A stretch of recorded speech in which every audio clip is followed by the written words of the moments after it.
안녕하세요. 드림 아틀라스 채널입니다. 오늘 밤 우리는 현대 과학의 가장 조용한 경계선으로 들어갑니다. 바로 양자 물리학입니다.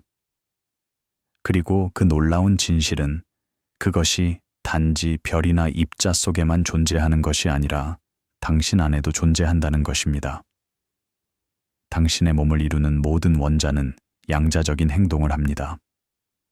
전자는 확률 사이를 깜빡이며 이동하고 에너지는 상상할 수 없을 만큼 단단한 장벽을 통과합니다. 당신이 잠들어 있을 때에도 은하를 움직이는 그 보이지 않는 법칙들은 여전히 당신 안에서 작동하고 있습니다.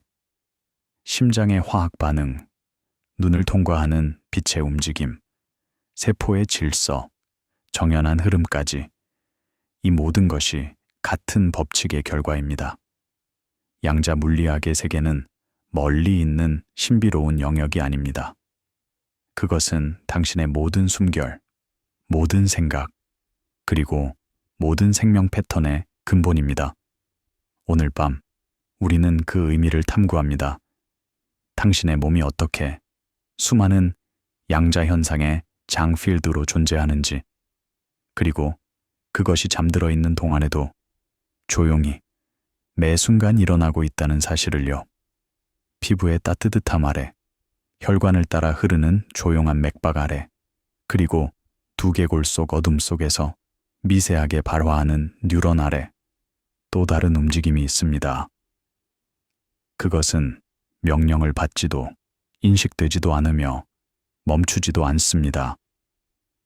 그것은 생각보다 오래전, 감각이 생기기 전, 태어나 처음 숨을 들이쉬기 전부터 존재해 왔습니다. 수십 년간의 연구 속에서 과학자들은 그 흔적을 관찰했습니다. 극도로 작은 세계를 측정하기 위해 정밀하게 조정된 장비들은 살아있는 모든 세포, 분자, 원자 속에서 그 존재를 확인했습니다. 이건 비유가 아닙니다. 측정된 사실입니다. 세계 곳곳의 연구소에서 얻어진 데이터들은 계절과 장소, 낮과 밤을 가리지 않고 일관된 패턴을 보여왔습니다. 그 결과는 물질의 구조 그 자체에 새겨진 어떤 근본적인 원리를 가리키고 있었습니다. 양자적 규모에서는 단단함과 확실함을 지배하던 규칙들이 사라집니다. 입자들은 확률로 존재하며 공간 전체에 퍼진 속삭임처럼 흩어져 있습니다. 전자는 정해진 자리를 거부하고 양성자는 뚫을 수 없는 벽을 통과하며 분자들은 동시에 여러 상태로 존재하다가 누군가가 관찰할 때만 하나의 형태로 수렴합니다. 그리고 당신은 바로 그 입자들로 이루어져 있습니다. 당신의 모든 숨결, 심장박동, 생각, 그 모든 것은 의식의 경계 아래에서 일어나는 양자 과정의 결과입니다. 가장 깊은 수준에서 당신은 단단한 존재가 아닙니다. 당신은 파동 함수이며 확률 구름입니다. 스스로 생각하는 법을 배운 일시적인 양자 현상의 조합체입니다. 그리고 바로 그 아래에서 이야기가 시작됩니다. 전자, 확산된 존재로서의 설계. 2021년 6월 교토부 한 대학 연구단지의 3층 생물물리 실험실 안에서 라만 분광기가 낮은 진동음을 냈습니다. 바깥은 매미 소리로 가득했고 실내 온도는 섭씨 18도로 일정하게 유지되고 있었습니다. 한 연구원이 레이저 초점을 조정하며 수화된 생체 분자를 측정용 홀더에 고정했습니다. 탄소 산소 이중 결합, 질소 수소 신축, 방향족 고리 진동이 안정적으로 검출되었습니다. 각 파형은 양자역학이 예측한 위치에 정확히 나타났습니다. 복도 맞은편의 모니터에는 탄소, 산소, 질소의 전자 밀도 분포가 표시되어 있었습니다.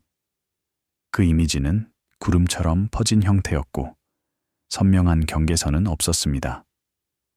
단지 전자가 어디쯤 있을 가능성이 높은가를 보여주는 수학적 묘사일 뿐이었습니다.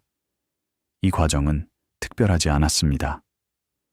살아있는 물질 속 전자들은 언제나 그렇게 퍼져 있으며 그 사실은 수십 년간의 분광 실험과 회절 패턴 분석으로 반복 확인되어 왔습니다.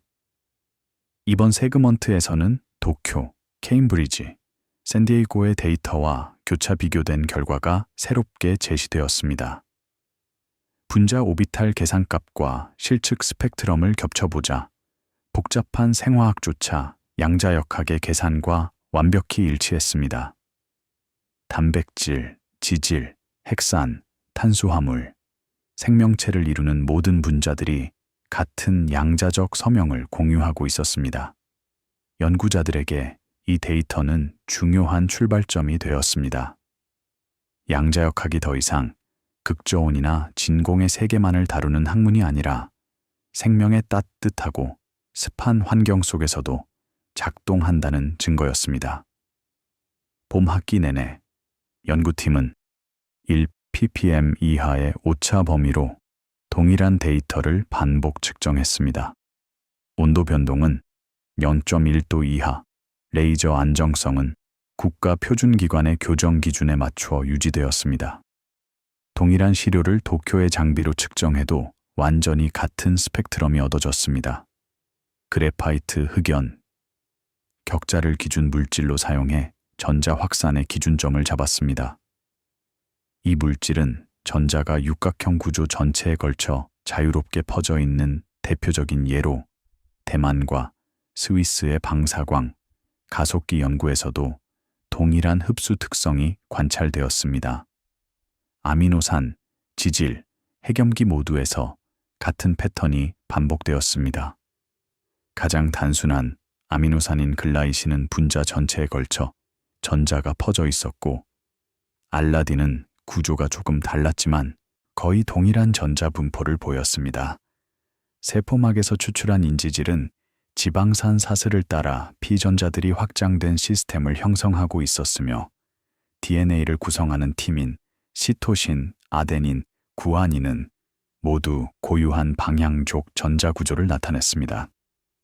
이러한 결과는 중첩 슈퍼포지션 이라는 개념을 특별한 현상이 아니라 화학의 기본 언어로 다시 보이게 했습니다.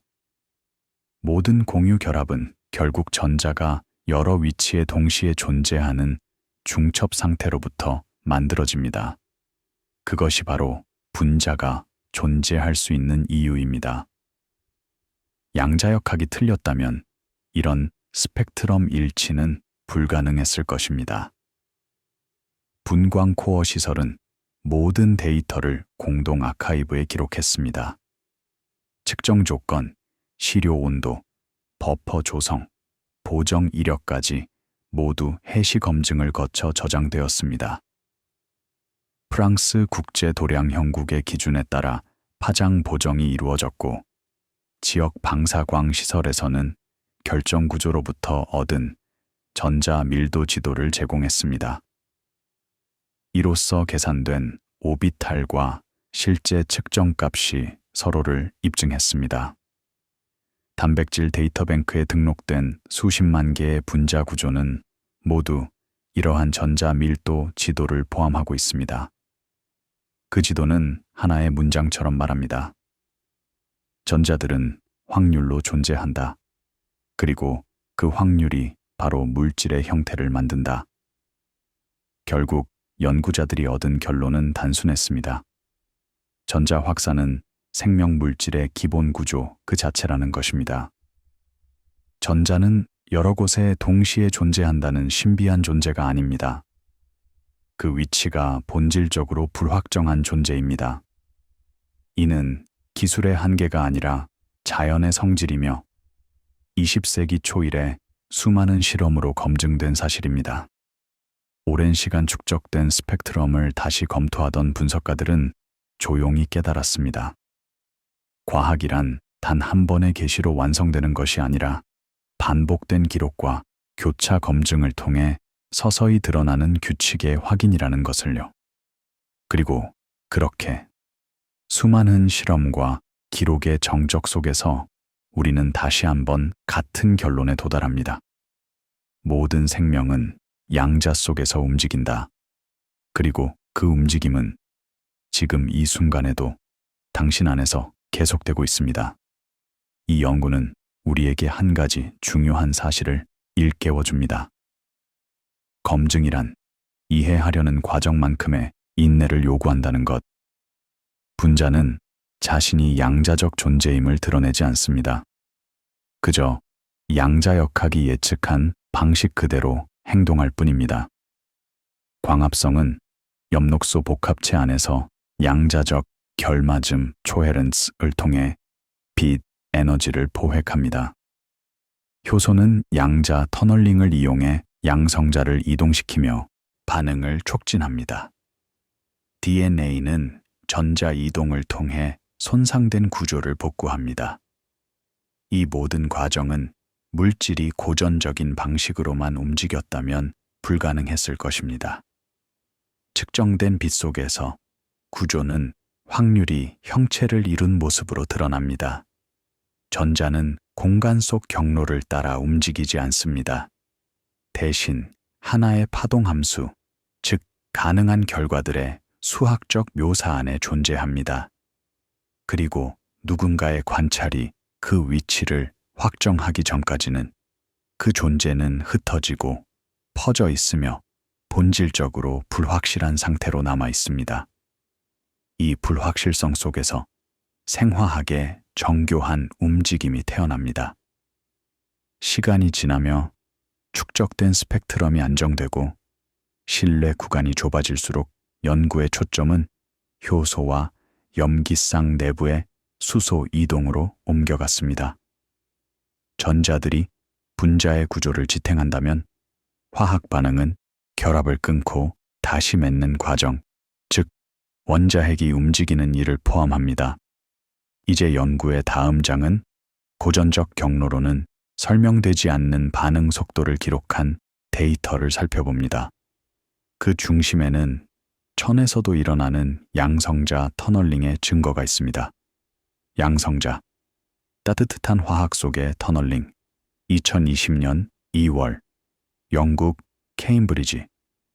화학과의 온도 제어 실험실 안 효소 반응 데이터를 표시하는 모니터들이 조용히 빛나고 있었습니다. 실내는 섭씨 25도, 습도는 자동 시스템에 의해 일정하게 유지되었습니다. 연구자들은 수소와 중수소 기지를 준비했습니다. 두 분자는 거의 동일하지만 중수소는 핵 안에 중성자를 하나 더 가지고 있어 질량이 2배입니다. 화면에 나타난 신호는 안정적이고 반복 가능했습니다.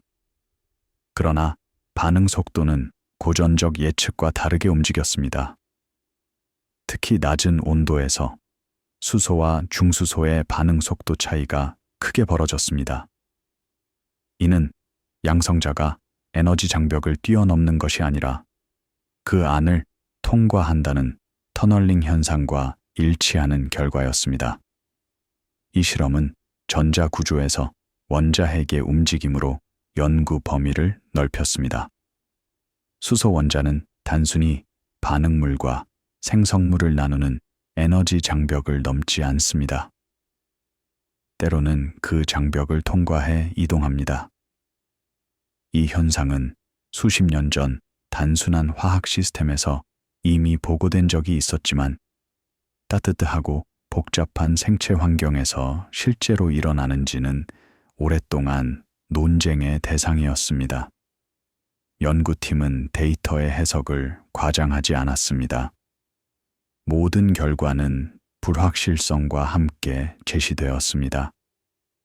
하지만 서로 다른 방법으로 얻은 실험 결과들이 동일한 패턴을 보이자 터널링이 단순한 가설이 아니라 실제 생명화학의 일부라는 가능성이 커졌습니다. 특히 에탄올에서 수소를 제거하는 효소인 알코올 탈수소 효소 실험에서 수소와 중수소의 반응 속도 차이는 고전 이론으로 설명되지 않을 만큼 컸습니다. 고전적 전이 상태 이론은 질량이 더 큰 중수소가 진동수가 낮아 속도가 약간 느려질 것이라 예측합니다. 하지만 양자 터널링은 그 차이를 훨씬 크게 만듭니다. 터널링 확률은 입자의 질량에 지수적으로 의존하기 때문입니다. 가벼운 수소는 훨씬 더 쉽게 터널링합니다. 실제 데이터는 고전 이론이 허용하는 범위를 넘어섰습니다. 온도가 낮아질수록 그 차이는 10배, 30배까지 확대되었습니다. 2월에서 5월 사이 여러 연구팀은 에이레니우트 플롯을 기록했습니다. 온도에 따라 반응 속도가 어떻게 변하는지를 보여주는 곡선입니다.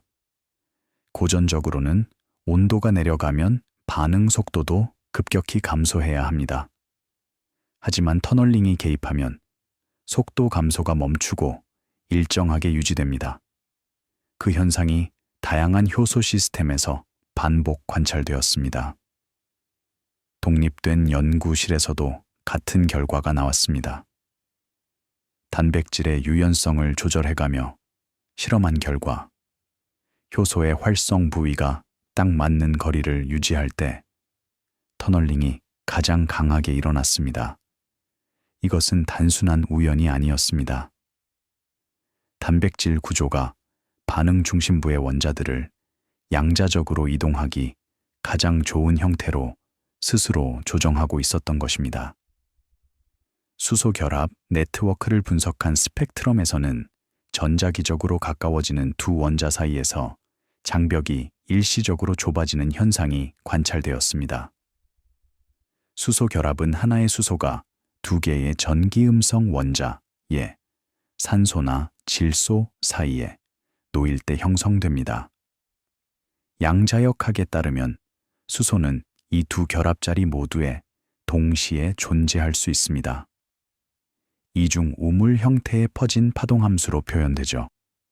중성자 회절 실험은 X선보다 수소의 위치를 더 정확히 보여줍니다.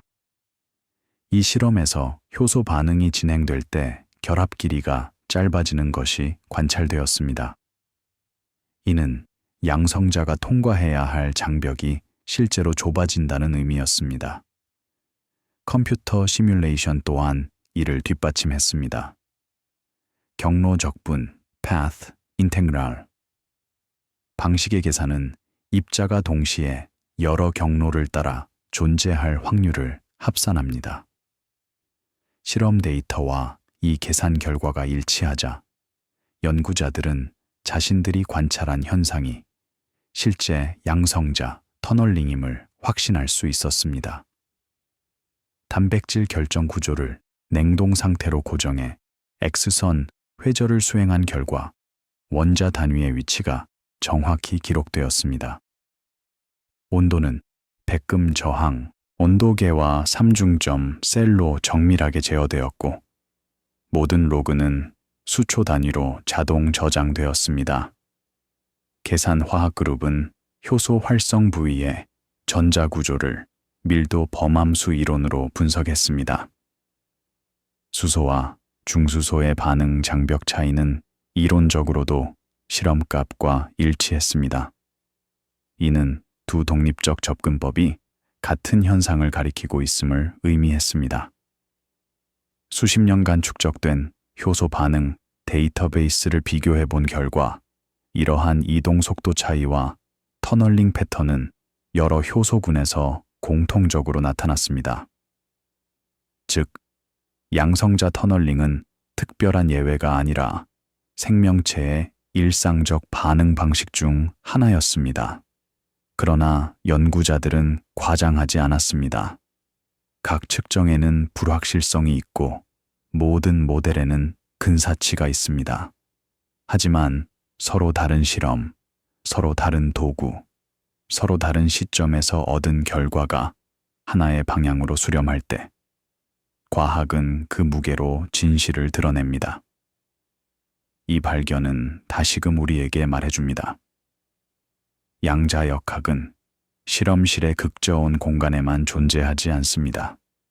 몸속의 따뜻한 생화학 반응 속에서도 여전히 작동하고 있습니다. 교과서 속의 터널링은 종종 비정상적 조건에서 일어나는 희귀한 일로 설명되지만 자연은 그렇지 않습니다. 천에서도 세포의 물속에서도 터널링은 생명 반응의 한 축으로 작용합니다. 효소는 단순히 에너지 장벽을 낮추는데 그치지 않습니다.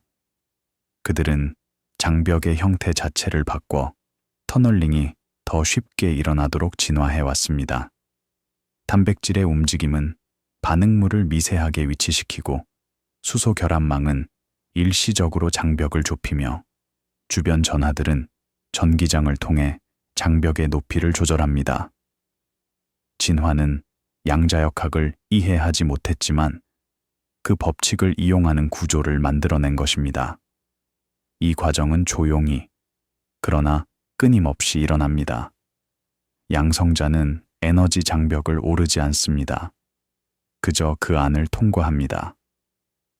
고전적으로는 존재할 수 없는 영역을 파동 함수가 잠시 스쳐 지나갑니다. 확률은 작지만 생명은 그 작은 확률을 수없이 반복함으로써 가시적인 결과를 만들어냅니다. 이제 연구의 초점은 DNA로 향합니다.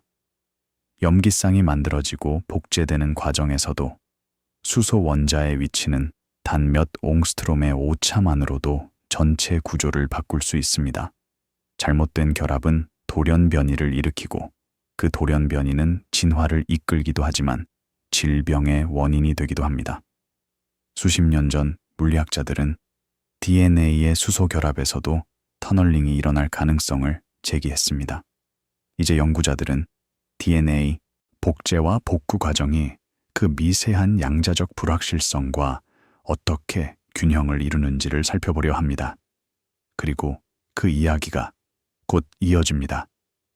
DNA 토토모화와 양자적 돌연변이 2019년 11월 캘리포니아 샌디에이고 태평양을 내려다보는 유전체 연구소에서 연구자들은 합성 올리고뉴클로타이드 전반에 걸친 염기쌍 결합 오류를 추적했습니다.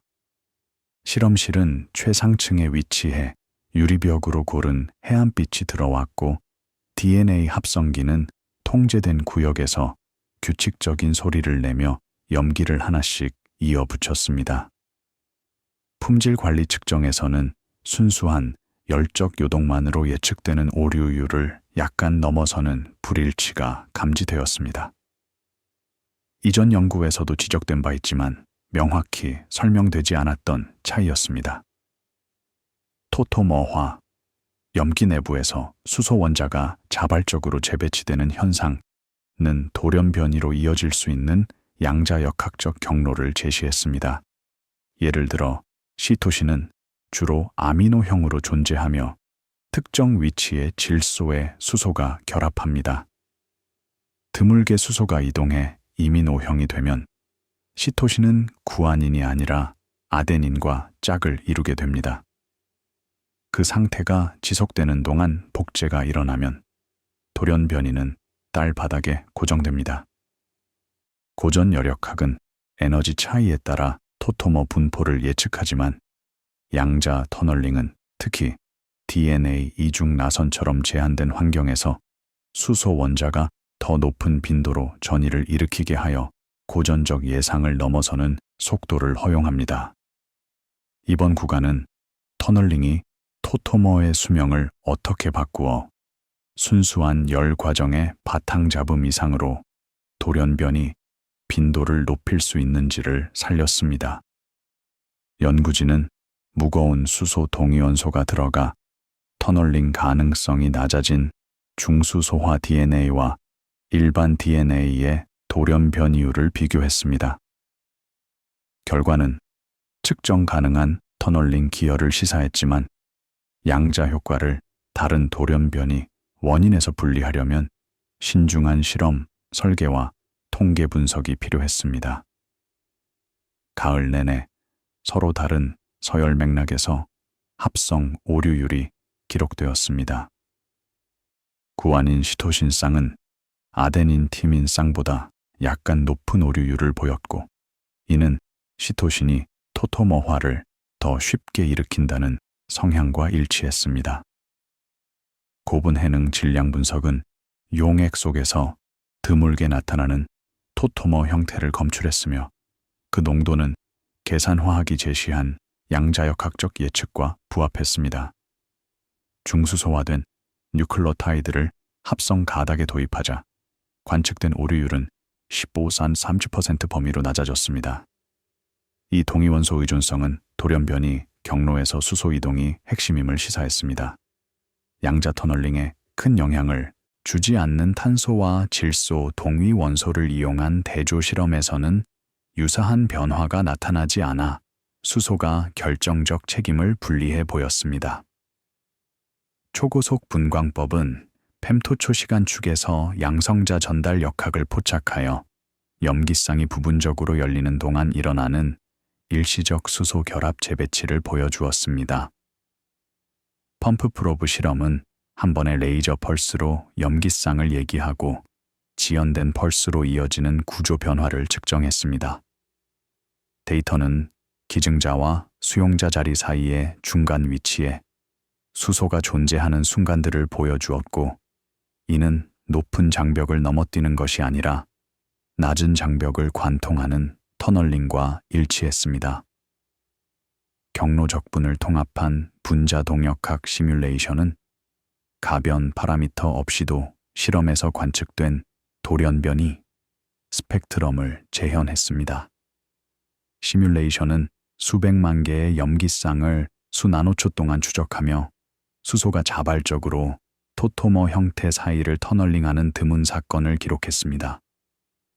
그 돌연변이율을 중합효소 동역학의 복제 오류 프로파일과 합성 컨볼루션 하자 결과는 집단 유전학 데이터베이스에 축적된 유전체 돌연변이 스펙트럼과 일치했습니다. 유전체 코어 시설은 시퀀싱 검증을 제공하여 관측된 오류가 시퀀싱 화학의 인공산물이 아닌 실제 불일치임을 확인했습니다. 차세대 시퀀싱 플랫폼은 각 가닥을 여러 번 읽어 무작위 오류를 100만 염기당 한 건 이하로 낮췄고, 남은 불일치는 실제 서열 변화를 반영해 드문 돌연변이 사건을 포착할 수 있었습니다. 근처 대학의 이론화학 그룹은 달리된 염기쌍에 대한 양자 계산을 수행해 다양한 토토모 전이에 대한 장벽 높이와 터널링 속도를 산출했습니다. 큰 기저 함수를 사용한 결맞음 군집 coupled cluster 방법으로 실험값의 K찰/mol 범위 내 정확도를 확보했고, 열에 비해 충분히 높은 장벽 조건에서 유효한 반고전적 WKB 근사를 이용해 터널링 확률을 계산했습니다. 분자 생물물리 연구실은 실제 살아있는 세균 배양에서 중수소 효과를 조사해 고립된 올리고뉴클로타이드가 아닌 전 유전체 규모의 돌연변이율을 측정했습니다. 중수 헤비워터에서 배양된 박테리아는 측정 가능한 수준으로 낮아진 돌연변이 빈도를 보였지만, 해석에서는 중수소화가 유발하는 대사 변화들을 고려해야 했습니다.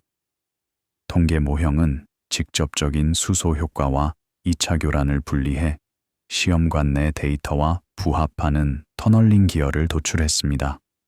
국립생물공학정보센터 NCBI는 수백만 개 유전체를 아우르는 돌연변이 데이터베이스를 정리하여 미세한 효과를 감지할 수 있는 통계적 힘을 제공했습니다.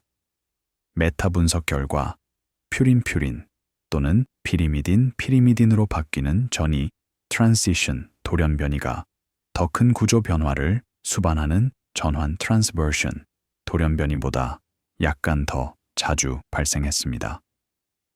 이는 단일 수소 이동이 관여하는 토토모화 메커니즘과 일치하는 패턴이었습니다. 종합하면 양자 터널링은 돌연변이의 기여 요인으로 자리매김했지만 지배적 요인은 아니었습니다. 대부분의 돌연변이는 복제 오류, 화학적 손상, 환경적 요인에서 비롯됩니다. 터널링은 주변부에서 작은 비율을 더합니다. 그러나 진화의 시간 척도에서는 작은 비율이 누적됩니다. 집단은 시간에 따라 선형적으로 돌연변이를 축적하고 돌연변이율을 조금이라도 높이는 과정은 진화 변화를 가속합니다. 연구자들이 보기에는 생명은 안정성과 가변성의 경계에서 작동합니다.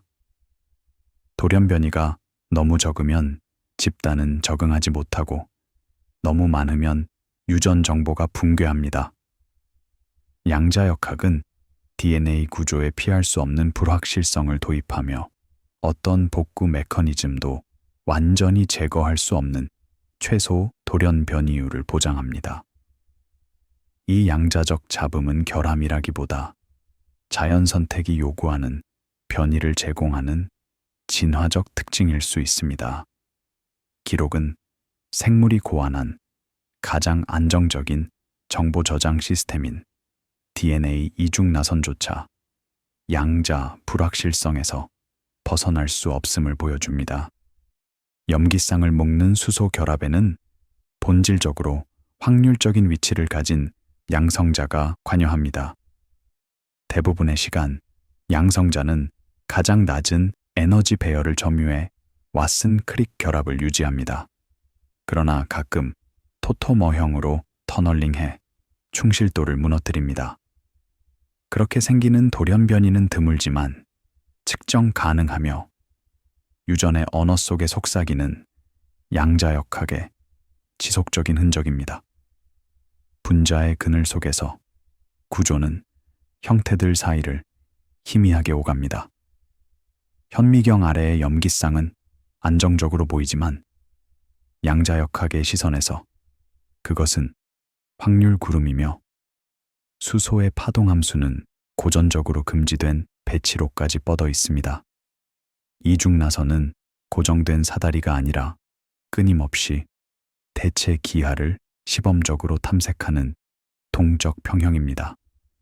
대부분은 곧 본래의 형태로 되돌아가지만 되돌아가지 않은 소수는 돌연변이가 되어 유전체에 기록되고 후손에게 전해지며 깊은 시간 속에서 생명의 궤적을 바꿉니다.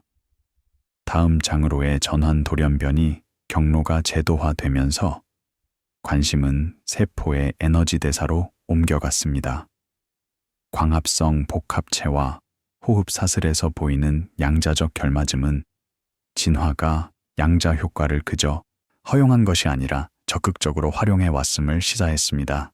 이어지는 장에서는 생리적 온도에서 작동하는 생물학적 시스템 안에서 고전 물리가 예측하는 것보다 오래 지속되는 양자 결맞음의 증거를 살피며 따뜻하고 잡음이 많은 환경에서의 탈결맞음에 관한 기존 가정을 차분히 점검합니다.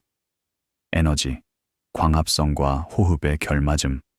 2018년 8월 캘리포니아 버클리 초고속 분광을 전문으로 하는 연구실에서 연구자들은 보라색 세균에서 추출한 광수학 복합체를 조사했습니다. 이 생물들은 빛이 적은 수중 환경에 살아 광자를 포획하는 효율이 탁월해야 했습니다. 각 복합체는 단백질 골격이 결정한 정밀한 기하 속에 수십 개의 엽록소 분자를 담고 있었습니다. 들어오는 광자는 엽록소의 전자를 들뜨게 해 엑시톤, 전자 전공이 묶인 쌍을 만들었고 엑시톤은 반응 중심으로 이동해 전하 분리를 일으키며 광합성을 시작했습니다. 고전 모형은 이 이동을 열적 요동에 의한 무작위 호핑으로 설명했습니다. 그러나 측정은 다른 서명을 드러났습니다.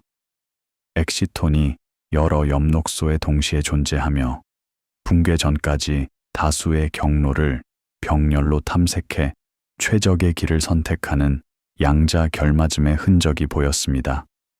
이 결맞음은 열잡음이 있는 환경임에도 수백 펨토초 동안 유지되어 그러한 온도와 무질서에서 기대되던 탈결맞음 시간보다 훨씬 길었습니다. 이번 구간은 생물학적 시스템이 어떻게 결맞음을 유지하는지에 주목했습니다.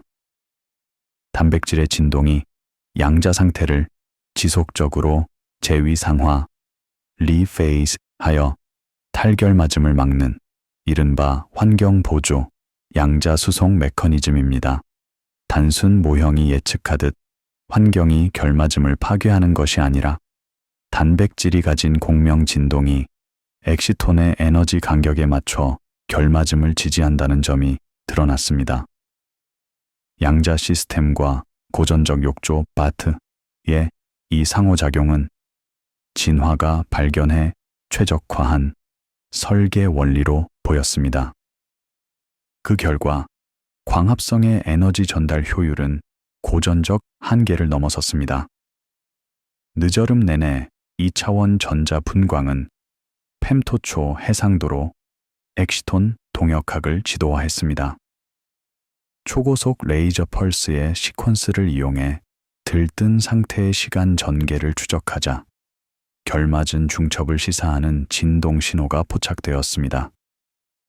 단백질 골격이 없는 무정형 집합체를 대상으로 한 대조 실험에서는 결맞음이 빠르게 사라져 생물학적 구조가 양자 효과를 능동적으로 지탱함을 확인했습니다. 온도 의존 연구는 4K에서 300K까지 결맞음 수명을 추적했습니다. 직관과 달리 결맞음은 극저온보다 생리적 온도에서 더 잘 유지되기도 했습니다.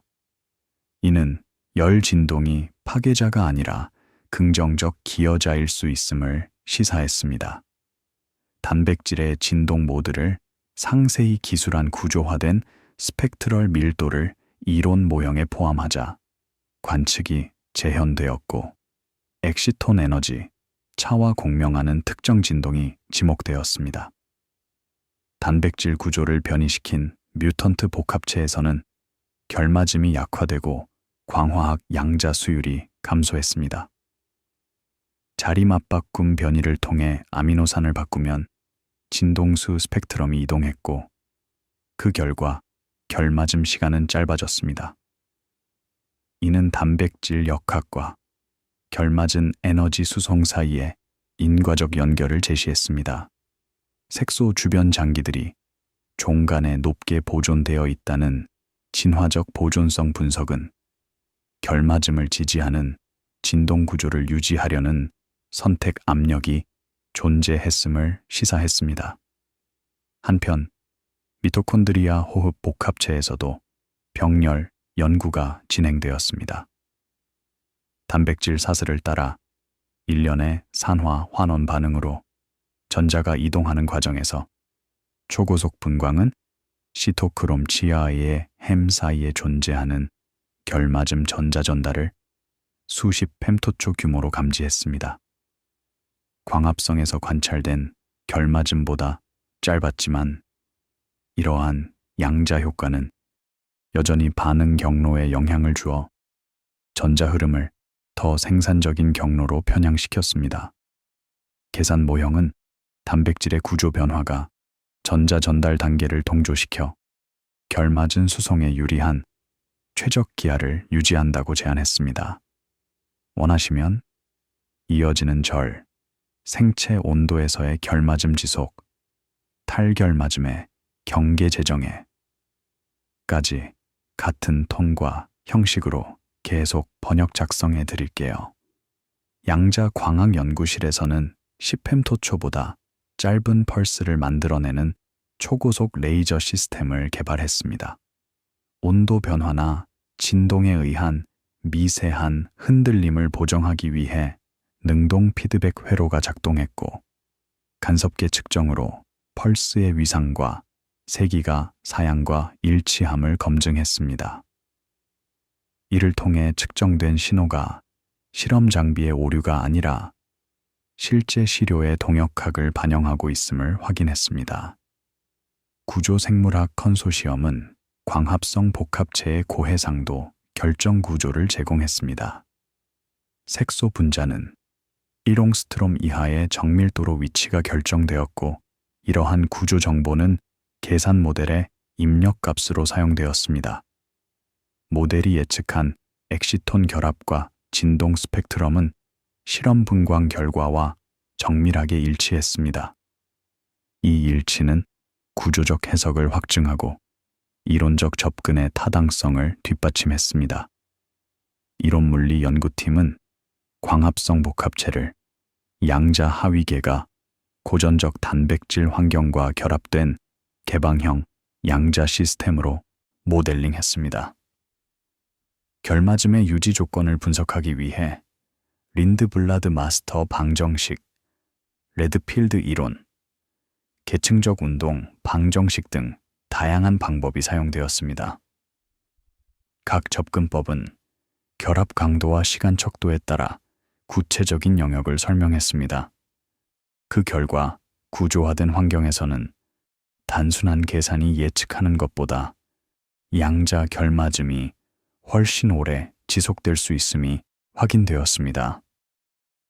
미국 에너지부는 여러 기관이 동일한 시료와 서로 다른 측정 방식을 사용해 데이터를 교차 검증하는 공동 비교 연구를 후원했습니다.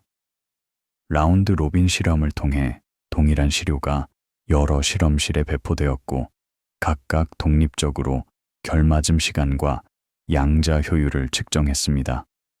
결과의 변동은 예상된 통계 범위 안에 머물렀으며 관측된 효과가 장비 특이적 오류가 아니라 실제 생물학적 현상임이 입증되었습니다.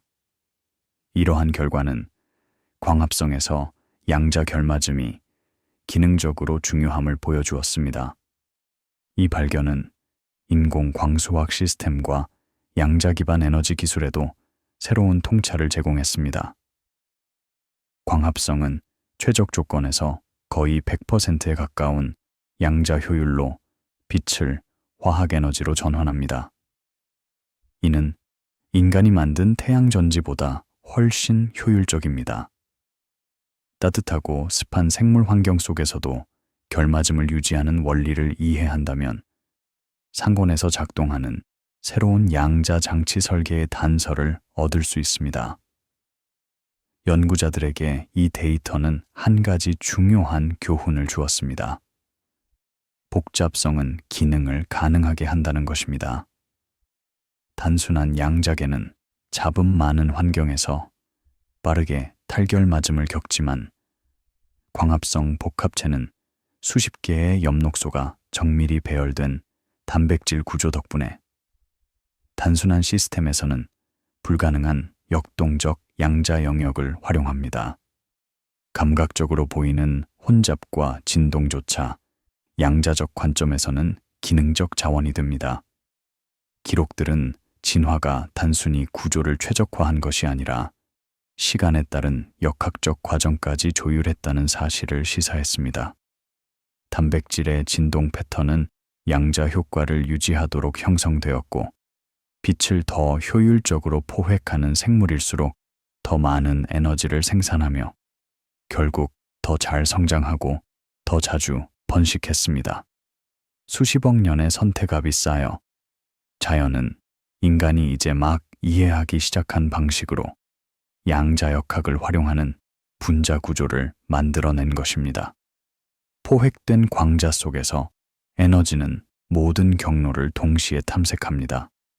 엑시토는 하나의 길을 선택하지 않습니다.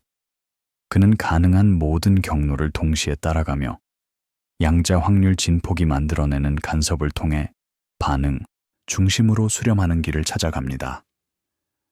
엑시톤이 반응 중심에 도달하는 순간 파동 함수는 붕괴하고 에너지는 한 곳에 모여 광합성의 화학 반응이 시작됩니다. 흡수와 도달 사이의 찰나 동안 세포 속에는 순수한 양자역학의 질서가 작동합니다. 확률이 공간을 가로지르고 결맞음 중첩이 에너지 전달의 효율을 극대화하는 순간입니다. 이처럼 에너지 변환 과정에서 기능적 양자 효과의 증거가 쌓이자 연구자들의 관심은 지각과 인지로 향했습니다. 양자역학이 대사에 영향을 준다면 감각 체계나 신경 처리에도 작용할 수 있을까요? 마지막 장은 새의 자기장 감지, 후각의 양자 터널링 가설, 그리고 의식과 양자 과정의 가능성까지 아직 논쟁 속에 있지만 점점 활발해지고 있는 연구 영역들을 다루었습니다. 지각, 생물학 속의 양자 감각 2017년 12월 독일 올덴부르크 행동신경과학 연구실 안에는 유럽 울새들이 조용히 앉아 있었습니다. 통제된 조명 아래 외부 전자기 간섭이 거의 없는 평야 한가운데 자리한 연구동에서 연구자들은 지구 자기장 조건을 바꾸어가며 철새들의 방향 감각 반응을 기록했습니다. 지구 자기장의 세기는 약 50 마이크로테슬라. 냉장고 자석보다 500배나 약한 수준입니다. 이처럼 미약한 자기장이 어떻게 생물학적 시스템에 영향을 주는지 고전적인 자성 이론으로는 설명이 불가능했습니다. 일부 생물은 체내에 존재하는 마그네타이트 결정을 통해 기계적 토크를 신호로 변환하지만 울새의 경우 이러한 경로를 차단해도 자기 감지가 사라지지 않았습니다. 대안으로 제시된 것이 바로 라디칼상, radical pair 메커니즘입니다. 짝을 이루는 두 분자가 각각 짝을 이루지 않은 전자를 가지고 있을 때 그 전자들의 스핀 상태는 평행하거나 반평행으로 정렬될 수 있습니다.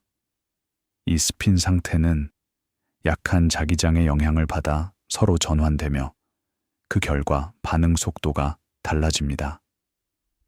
즉, 자기장이 화학 반응의 수율을 미세하게 바꾸고 그 변화가 신경신호로 이어질 수 있다는 것입니다.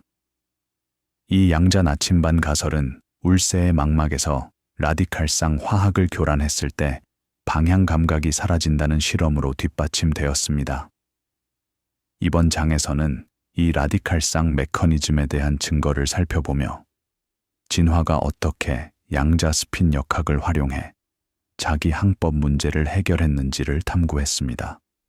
또한 냄새 인식 과정에서 전자 터널링이 분자 진동을 감지하는 데 관여할 가능성, 그리고 의식과 관련된 신경 과정 속에서의 양자 현상 가능성까지 아직 초기 단계이지만 흥미로운 연구들을 조심스럽게 다뤘습니다.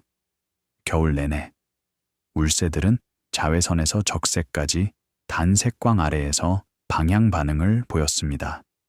감도는 푸른빛과 녹색 영역에서 가장 강했는데 이는 크립토크롬이라는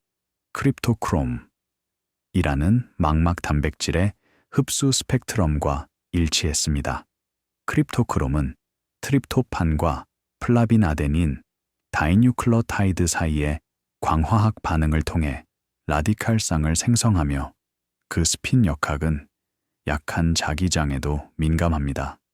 전자 스핀 공명 주파수에 맞춰 조정된 라디오파를 가하면 새의 자기 지각이 교란되었고 이는 특정 양자 상태가 실제 감각 기능에 작용한다는 직접적인 증거가 되었습니다. 주파수를 비공명 조건으로 조정한 대조 실험에서는 아무런 영향이 없었기에 이 효과는 단순한 전자기 간섭이 아니라 스핀 기반의 양자 현상 이미 확인되었습니다. 과일 파리에서 크립토크롬 유전자를 제거하자 자기장 반응이 사라졌고 유전자를 다시 주입하자 감각이 회복되었습니다. 새와 곤충 모두에서 같은 패턴이 관찰되며 양자 감각의 수렴 진화 가능성을 시사했습니다. 이론 계산은 생리적 조건에서 크립토크롬 라디칼상의 스핀 동역학을 모사했습니다. 그 결과는 실제 행동 감도의 임계값과 일치했고 실험과 이론이 정합적으로 맞아떨어졌습니다. 한편 후각 연구에서는 동위원소 효과가 관찰되었습니다. 인간과 초파리는 수소 대신 중수소가 포함된 분자를 서로 다른 냄새로 구별했습니다. 이는 단순한 분자 형태가 아니라 분자의 진동수를 감지하고 있음을 암시했습니다. 전자 터널링이 냄새 수용체 내에서 일어나며 동위원소 질량 차이가 진동 결합을 바꿔 터널링 속도에 영향을 준다는 가설이 제시되었습니다. 그러나 이후 연구에서는 결과가 엇갈렸습니다. 일부 실험은 이 가설을 지지했지만 다른 실험은 재현하지 못했습니다. 따라서 이 양자 진동 이론은 여전히 논쟁 속에 있습니다. 철사의 번식연구소에서는 여러 세대에 걸쳐 자기 항법 행동을 기록했습니다. 실내 환경에서 별빛이나 태양빛 같은 외부 단서를 제거해 순수한 자기 감각만을 분리했습니다. 자동 추적 시스템이 새의 움직임을 지속적으로 기록하며 통계적 검정력을 높였습니다. 분자생물물리 연구소에서는 동위원소로 표지한 크립토크롬을 합성해 라디칼상의 형성과 붕괴를 분광학적으로 조사했습니다. 전자상자 성공명 EPR 측정은 스핀 동역학을 직접 관찰했고 결과적으로 라디칼상의 수명이 마이크로초 단위를 넘는다는 사실을 확인했습니다. 이는 미약한 자기장을 감지하기에 충분한 시간 범위입니다. 계산신경과학 그룹은 망막의 크립토크롬에서 발생한 양자 신호가 신경 회로를 통해 어떻게 전달될 수 있는지를 모델링했습니다. 모델은 양자 결맞음을 시냅스 입력의 변조 요인으로 다루며 양자와 고전 신경 계산의 접점을 제시했습니다. 시뮬레이션은 장시간의 양자 상태가 아니라 짧은 양자 과정이 고전적 신경망을 통해 행동에 영향을 줄 수 있음을 보여주었습니다. 감각생물학 연구소에서는 동일한 냄새 자극을 다양한 종에 적용하며 이전 실험의 불일치를 검증했습니다. 이중 맹검 절차와 정밀한 자극 제어를 통해 편향과 인공 효과를 최소화했습니다. 일부 실험은 동위원소 구별을 재현했지만 다른 실험은 그렇지 않았습니다. 이는 실험 조건이나 개체차에 따라 결과가 달라질 가능성을 시사했습니다. 이 모든 연구는 자기장 감지에서의 양자 메커니즘이 충분히 현실적 힘을 보여주었습니다.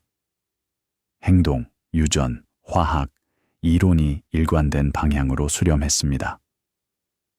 그러나 생체 내에서 양자 효과를 최종적으로 증명하려면 다른 모든 고전적 설명을 배제해야 합니다. 이것이 바로 생물학 연구의 어려움이기도 합니다. 데이터는 양자역학이 감각과 인지에 일부 기여할 가능성을 보여주었지만 그 범위는 여전히 불분명합니다. 망막세포 수준에서는 양자 효과가 작동하더라도 그 이후의 신경 처리 과정은 대부분 고전적 계산으로 이루어집니다. 신경계는 수백만 개의 수용기로부터 들어오는 신호를 전기화학적 방식으로 통합하며 이 과정은 고전 물리로 충분히 설명됩니다. 양자 효과는 감도 향상이나 새로운 정보 채널 제공에 기여할 수 있지만 모든 수준의 뇌 기능을 지배하지는 않습니다. 결국 기록은 다음과 같은 결론으로 이어집니다. 양자역학은 광수용, 화학 감지, 자기 감지와 같은 특정 분자적 과정에는 깊게 관여하지만 그 위의 생리적 계층은 대부분 고전적으로 작동합니다. 이는 물리 법칙의 연속성 안에서 자연스러운 일입니다. 양자 효과는 파동 함수가 유지될 수 있는 분자 규모에서 두드러지고 시스템이 커지고 온도가 올라갈수록 탈결 맞음이 일어나 고전적 행동으로 돌아갑니다.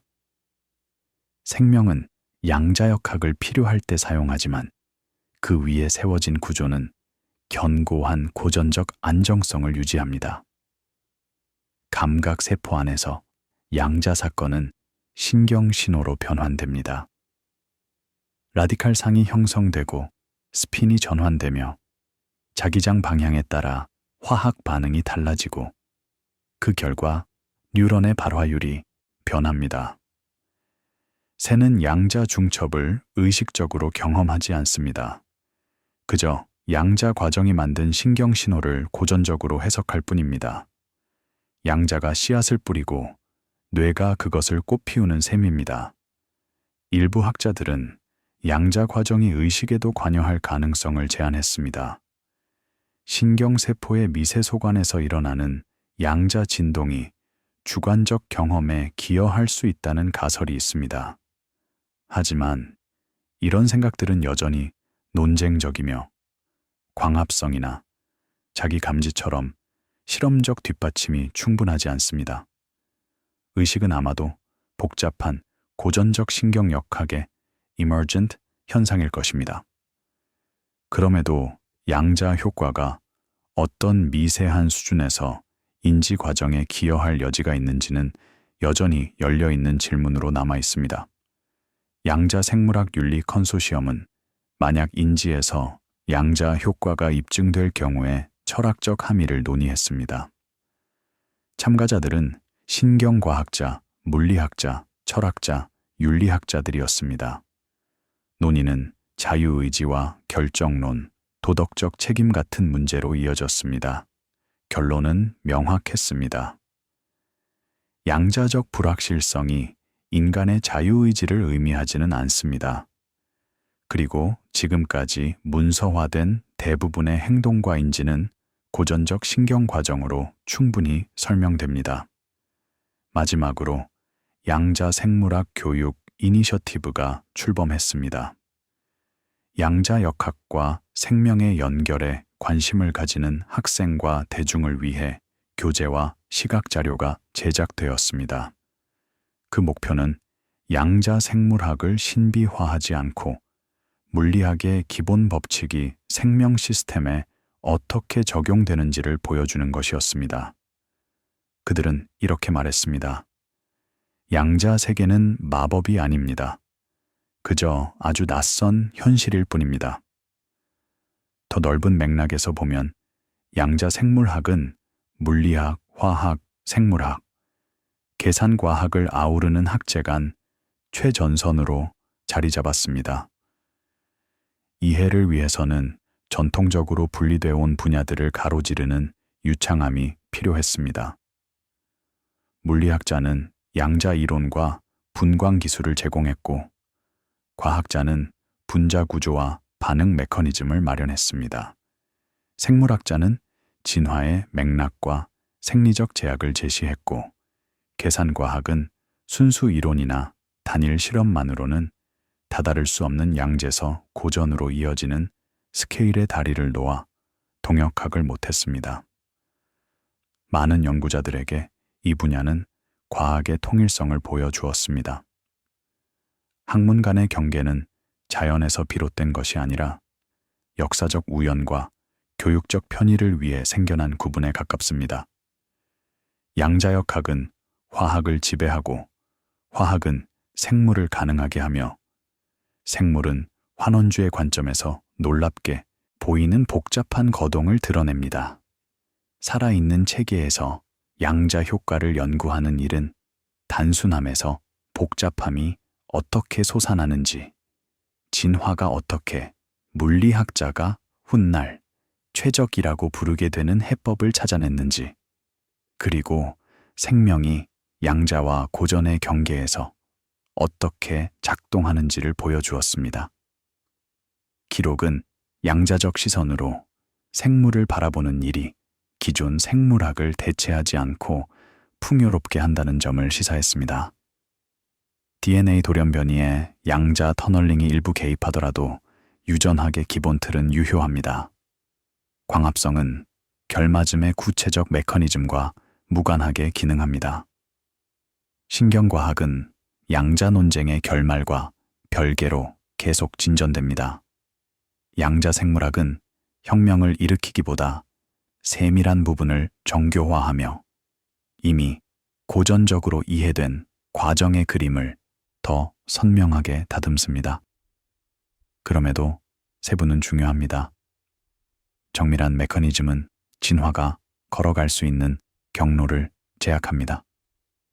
만약 광합성이 양자 결맞음에 의존한다면 단백질 구조는 색소의 위치만이 아니라 진동 특성까지 유지하도록 선택 압력을 받을 것입니다. 돌연변이가 부분적으로 터널링해서 기인한다면 DNA 복구 전략은 단순한 열적 손상뿐 아니라 양자적 잡음에 최적화될 것입니다.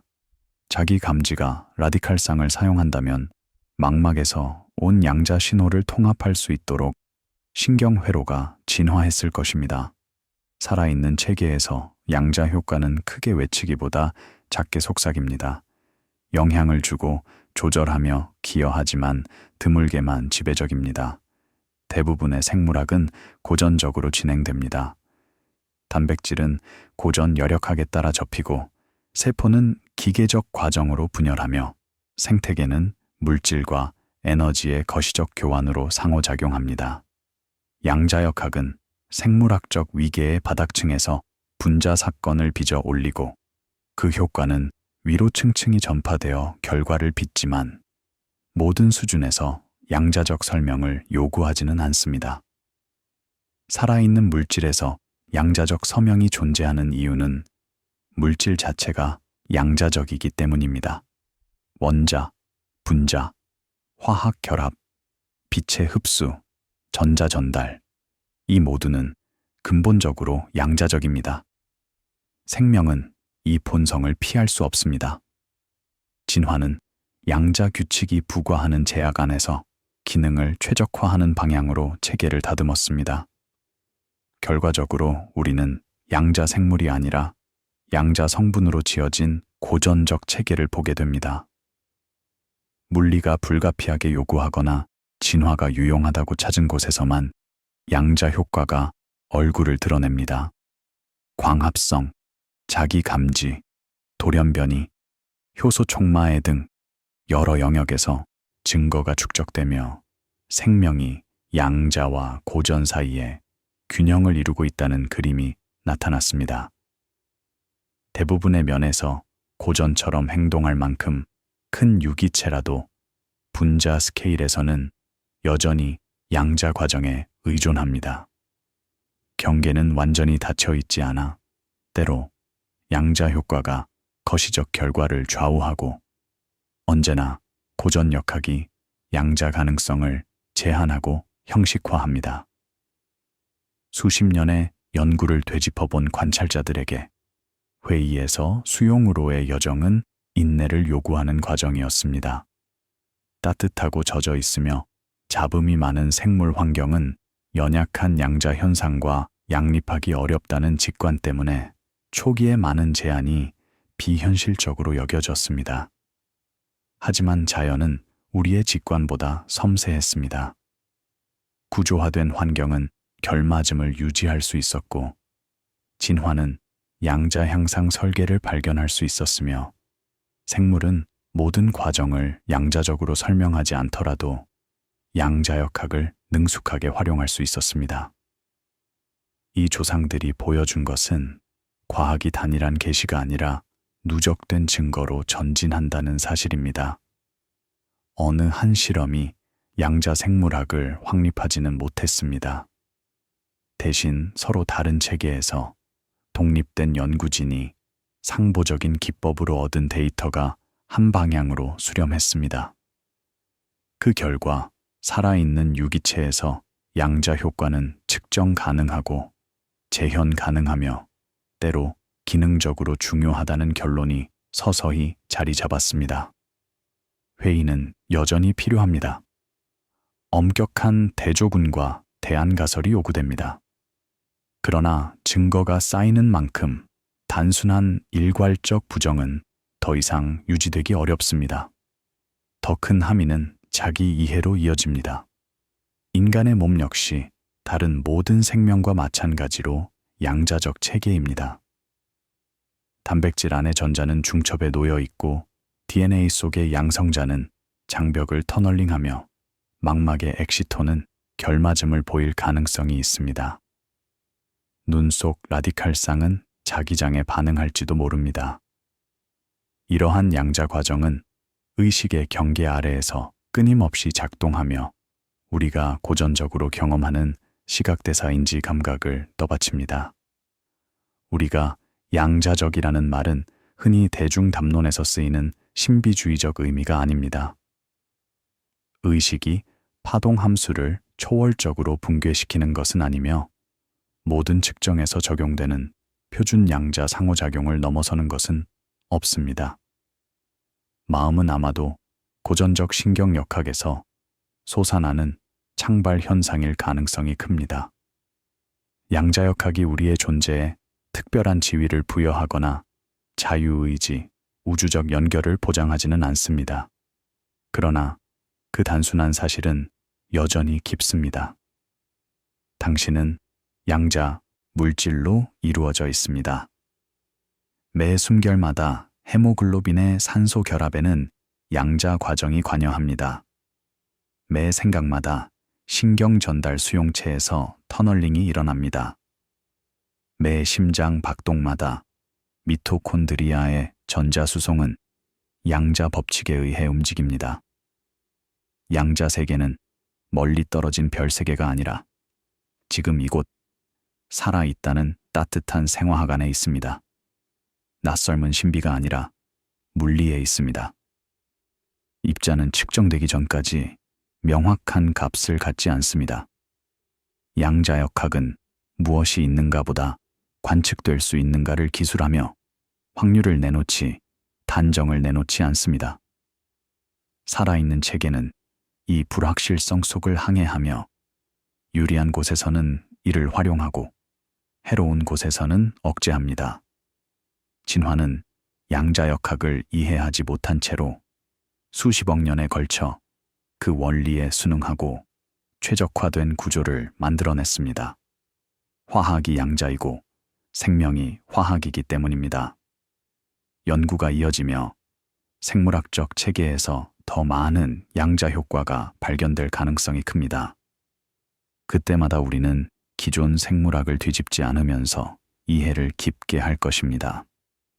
이 분야는 양재에서 영감을 얻은 태양전지, 라디칼상 메커니즘을 응용한 센서, 터널링을 고려한 약물 설계 같은 기술적 응용의 기회를 열어줄 수 있습니다. 동시에 자연이 양자 요동에서 생태 역학까지 어떻게 스케일을 가로지르는지를 보여주며 진화가 발견하고 물리학이 해명하는 연결고리를 더 풍부하게 해줄 것입니다. 결국 양자 생물학은 오래된 질문으로 돌아가게 합니다. 생명이란 무엇인가? 생명은 화학이고 화학은 약자입니다. 생명은 정보이고 정보는 물리이며 양자 상태에 새겨집니다. 생명은 복잡성이고 복잡성은 단순한 양자 규칙이 시간과 공간에 걸쳐 반복될 때 생겨납니다. 생명이란 엔트로피에 맞서 지역적으로, 일시적으로 질서를 세우는 물질의 배치이며 모든 스케일에서 물리 법칙을 따릅니다. 생명의 양자성은 그것을 마술로 만들지 않습니다. 물리적으로 만듭니다. 이는 생물학을 물리학 안에 단단히 세우며 갈릴레이가 자연은 수학으로 말한다고 했던 옛 통일의 흐름을 완성합니다. 뉴턴이 만유인력을 밝혔고 양자역학이 원자적 세계를 확장했으며 이제 생물학은 자기 자신을 양자화학이 확장된 자기 복제하고 진화하고 적응하는 체계로 인식하기 시작했습니다. 우리는 양자이면서 동시에 고전입니다. 어떤 질문을 하느냐에 따라 둘 다이고 또한 어느 것도 아닙니다. 분자 스케일에서는 파동함수가 우리를 설명하고 인간 스케일에서는 고전, 물리가 우리의 움직임을 기술합니다. 그 사이에는 풍부한 위계가 층층이 놓여 있습니다. 각 수준은 부분적으로 자율적이지만 아래와 위의 수준에 의해 제약을 받습니다. 자신을 이해한다는 것은 이 위계를 따라 나아가며 양자적 토대를 인정하되 그것만으로 모든 것을 설명하려 하지 않는 일입니다. 양자 생물학의 이야기는 관측, 이론, 종합을 통해 이해를 정연하는 과학의 이야기입니다. 초기의 부정이 증거의 축적으로 수용으로 바뀌는 과정을 보여줍니다. 단일 분야로는 얻을 수 없는 통찰이 어떻게 협업을 통해 이루어지는지도 드러냅니다. 자연이 여전히 우리를 놀라게 할 능력이 있음을 상기시키며 우리의 기대를 넘어서는 섬세함으로 가득 차 있음을 보여줍니다. 인내와 정밀함은 더 깊은 이해로 보답받습니다. 계기가 더 정교해지고 이론이 성숙할수록 살아있는 체계의 양자적 측면은 더 또렷해진 것입니다. 오늘의 데이터로는 답하기 어려운 질문들도 해명될 것입니다. 아직 상상하지 못한 양자 효과가 발견될 수도 있고, 지금은 가능성으로 남은 효과들이 배제될 수도 있습니다. 이 분야는 직관이 아니라 꼼꼼한 측정이 이끄는 방향으로 증거가 요구하는 만큼 성장하거나 수렴할 것입니다. 지금까지 밝혀진 바를 요약하면 화학이 일어나는 곳마다 양자역학이 작동합니다. 일부 생물학적 과정에서는 양자 효과가 기능에 영향을 미칩니다. 진화는 적응도를 높이기 위해 양자 현상을 활용하는 분자 구조를 다듬어 왔습니다. 유기체, 인간을 포함해 대부분의 시간에는 고전적으로 행동하지만 그 표면 아래에서는 양자 효과가 은근하게 결과를 빚어냅니다. 그리고 우리는 알고 있습니다. 이해는 계속됩니다. 데이터는 쌓이고 모델은 정교해지며 그림은 선명해집니다. 과학은 천천히, 차분하게, 인내심을 갖고 살아있는 체계에서 양자와 고전의 경계를 그려나갑니다. 자연이 어떻게 그 경계를 매끄럽게 넘나들며 확률적 토대로부터 견고한 생명을 세우고 불확실성에서 확실성을, 기재에서 의미를 만들어내는지를 보여줍니다. 생명의 양자적 시면에서 구조는 확률이고 과정은 파동함수이며 생명은 가능성이 일시적으로 국소화된 존재입니다. 이것은 비유도 신비주의도 아닙니다. 측정이고 물리입니다. 당신의 몸에서 의식 아래로 흐르는 낯선 진실이며 인류가 이름 붙이기 훨씬 전부터 진화가 발견해온 작동 원리입니다. 그래서 이야기는 처음의 자리로 되돌아옵니다. 고요하게 지속되는 물리 법칙이 스케일을 가로질러 삶을 빚습니다. 데이터는 아카이브에 쌓여 있고 패턴은 분자 구조 속에 숨어 있으며 과정은 지구 생명권 곳곳의 세포에서 계속됩니다. 과학은 오늘도 천천히 체계적으로 인내하며 나아갑니다. 양자 세계가 어떻게 살아있는 세계를 낳는지, 그리고 우리가 어떻게 관찰자이자 관찰 대상으로서 모든 것에 적용되는 물리로 우리 자신을 이해하게 되는지를 향해 편안한 밤 되세요. 고요히 깊이 잠드세요. 양자 과정은 오늘 밤에도 당신의 모든 세포에서 계속되어 쉬고 회복하는 시간을 보이지 않는 곳에서 돕습니다. 아침이 오면 그것들은 여전히 그 자리에 있을 것입니다. 생각 아래, 인식 아래, 양자와 생명이 만나는 깊은 곳에서 변함없이 작동하고 있을 것입니다. 세상은 우리가 이해하든 그렇지 않든 항상 물리 법칙의 속도로 움직입니다. 밤하늘의 별빛이 당신의 눈에 닿기까지 수십만 년이 걸려도 그 광자는 흔들리지 않습니다. 원자 속의 전자는 여전히 확률로 존재하고 양성자는 여전히 장벽을 통과합니다. 이 모든 과정은 당신의 몸속에서도 지구의 대기에서도 먼 은하의 중심에서도 동일한 법칙으로 이어집니다. 당신이 잠든 사이 세포 속 미토콘드리아는 에너지를 재배치하고 DNA는 손상된 염기를 조용히 교정하며 신경망은 낮 동안의 기억을 다시 구성합니다. 그 모든 세밀한 과정 아래에는 양자 수준의 미세한 리듬이 흐르고 있습니다. 측정할 수 있을 만큼 작지만 생명을 유지할 만큼 강한 리듬입니다. 이것이 바로 당신의 몸이 우주의 일부라는 뜻입니다. 당신의 원자는 별의 잔해에서 태어났고, 당신의 의식은 전자와 전자의 교향 속에서 일시적으로 깨어난 파동입니다. 그리고 그 모든 것은 측정 가능한 물리의 언어로 설명됩니다. 신비는 결코 신비롭지 않습니다. 그것은 실제하는 현상이며 지금 이 순간에도 당신을 이루는 입자들 속에서 일어나고 있습니다. 아주 오래전 인류는 하늘을 올려다보며 우리는 어디에서 왔는가? 라는 질문을 처음 던졌습니다. 오늘날 우리는 그 답을 실험과 데이터로 다가서고 있습니다. 우리는 양재서 왔고 양자 속에서 살아가며 결국 그곳으로 돌아갑니다. 이제 눈을 감으세요. 당신의 심장은 여전히 일정한 박동을 이어가고 수조 개의 분자들이 조용히 정렬과 재배열을 반복합니다. 모든 것은 제자리를 찾아갑니다. 확률이 형태로 굳어지고 에너지가 생명으로 변하며 당신이라는 존재가 오늘 밤 또 한 번의 순환을 맞이합니다. 잠들기 전 그 사실을 기억하세요.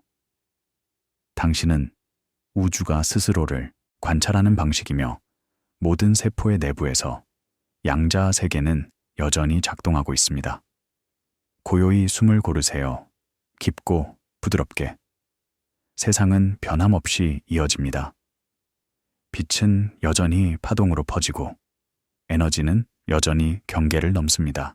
그리고 당신 역시 그 흐름의 일부입니다. 잘 자요. 꿈결 속에서도 물리학은 계속됩니다.